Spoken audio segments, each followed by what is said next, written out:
Welcome, friends and collectors. You have joined me for another brand new edition of Diecast Emporium Military Mondays, brought to you by my friends at smallscalehobbies.com. If you are into wargaming and or collect military scale models, cannot recommend these guys enough.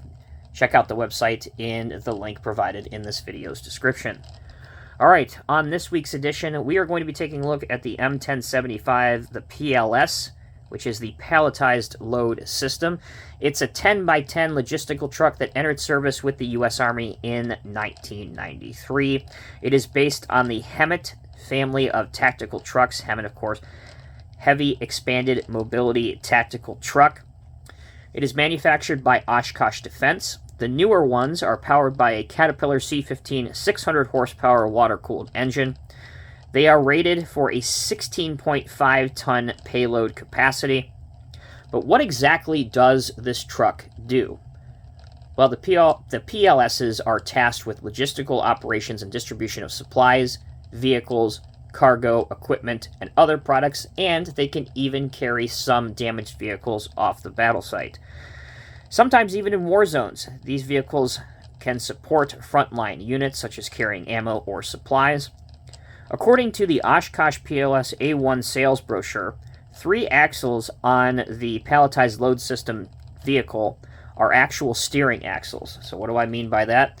Well, to help this truck maneuver and get around a little bit better, axles 1, 2, and 5, which is the last one at the end of the truck, are steerable. They're steering axles, and again, this helps this very long and very heavy vehicle maneuver around and steer in more of a tight radius. Okay, that is some information about the real PLS. As we go throughout the model review, I may provide a little bit more facts as we go along, but generally speaking, that's a very quick overview of what this vehicle can do. All you need to know, it is a logistical support vehicle that you will find pretty much anywhere that that the Army goes. And I got to tell you, if you don't have logistical support equipment, you don't have an Army. So the tanks, the Bradleys, the Humvees, those vehicles may get all the support and glory on the TV shows and all that jazz. But let me tell you, you don't have support vehicles, you don't have ammo, you don't have food, you don't have water, you don't have any kind of combat or war. So these vehicles, in my opinion, it can be argued, are much more important than the vehicles that get all the glory. So this model, it is a 1/87 or HO scale M1075 PLS. It is printed in resin by an eBay seller called BabyBink. And if YouTube allows me, I'm not sure if you can link eBay links in YouTube videos. I've never done it before, but if it does allow me to, I will include his eBay page also in this video's description. So besides this truck that you can get, you can also get the PLS trailer. I think that's the 1076 trailer. I could be wrong. But no matter, it's a 3-axle trailer that comes behind, so you can put an extra container or an extra load of weapons or supplies and tow it behind this. So you can also get that from the same seller. Additionally, he offers 5 extra pallets that you can buy, so really you can buy 3 different things in this one eBay listing. The vehicle itself, the PLS, was $30 plus shipping. It does not come, even though it's a 3D kit, it does not come fully assembled. So the wheels come separated.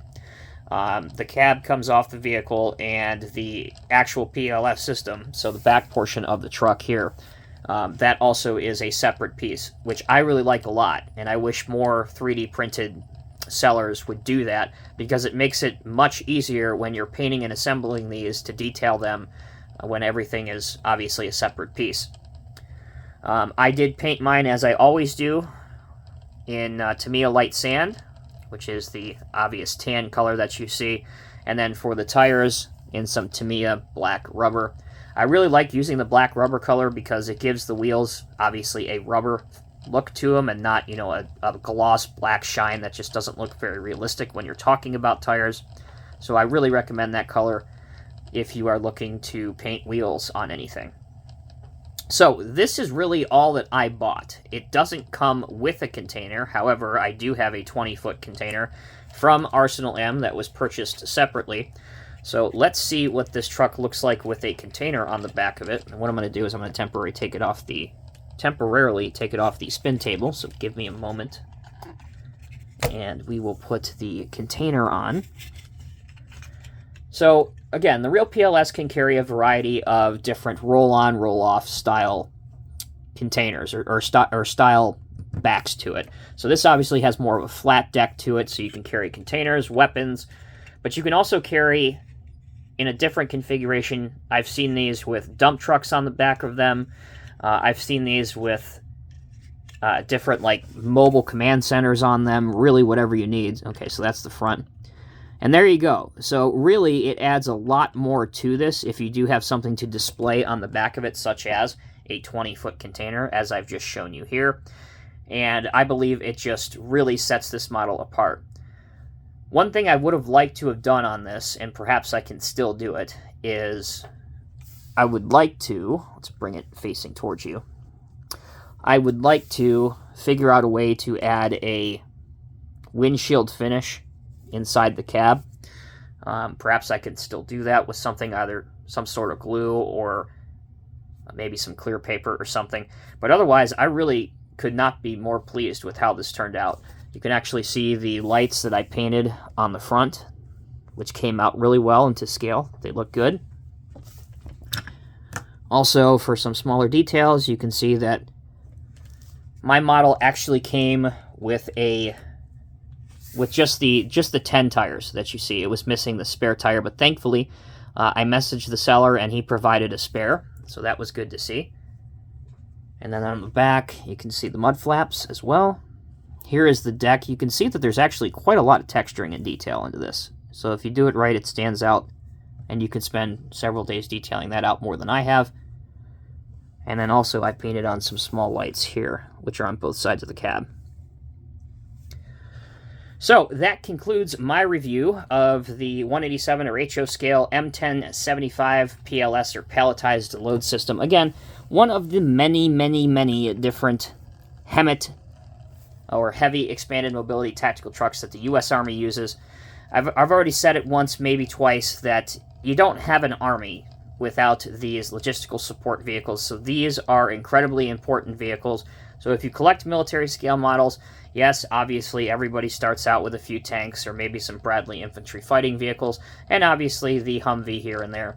But you really need these to bring your collection to life and give it that realistic feel to it. Again, for $30, that is completely reasonable. The way that this CAD or this 3D printed design was designed, there's a lot of detail on here. I really got to give, if this is BabyBink's design, I got to give him a lot of credit, because even the bolt detailing all throughout is top-notch. In fact, it's a lot better than some of the kits you can buy. Speaking of kits, again, before we round out this video, you can get a PLS in kit form. It is by Trident. I won't go into how much of a nightmare that is. However, I've tried it. I didn't get anywhere. And then I sent it to a buddy of mine who's had years of experience building Trident and military kits. And he's one of the more respected model builders in the military scale model HO community. And he had a heck of a time with it. And he ended up telling me that the parts and everything were wrong and it was a bad kit. So that explains a lot. So I opted to go this way. And I got to say, honestly, I would prefer this one way over that $70 Trident kit. Now, last thing before we end the video, I told you that there are several different HEMTT variations. I will show you two more that I have in my collection in HO scale. So the first one that I will show you is the tanker version, or the water tanker version. This is classified as the M1078. This is a Rocco Mini Tanks or Boley kit, mostly assembled. There are some detail parts that I have not yet put on this, but some detail parts include a ladder, a railing, a trailer hitch, mirrors, which again I have painted, another spare tire. There's even a fuel or water canister over to the side. These Boley, I knew I was going to do that. These Rocco Mini Tanks kits are so much fun to do. They're very simplistic to throw together, and again, a lot of detail packed into these. So again, M978, that is the water or the fuel tanker version, typically a fuel tanker version. Next, we have the M977. This is the standard cargo variation. This one has a canvas cover on it, but of course you could pop that canvas cover off.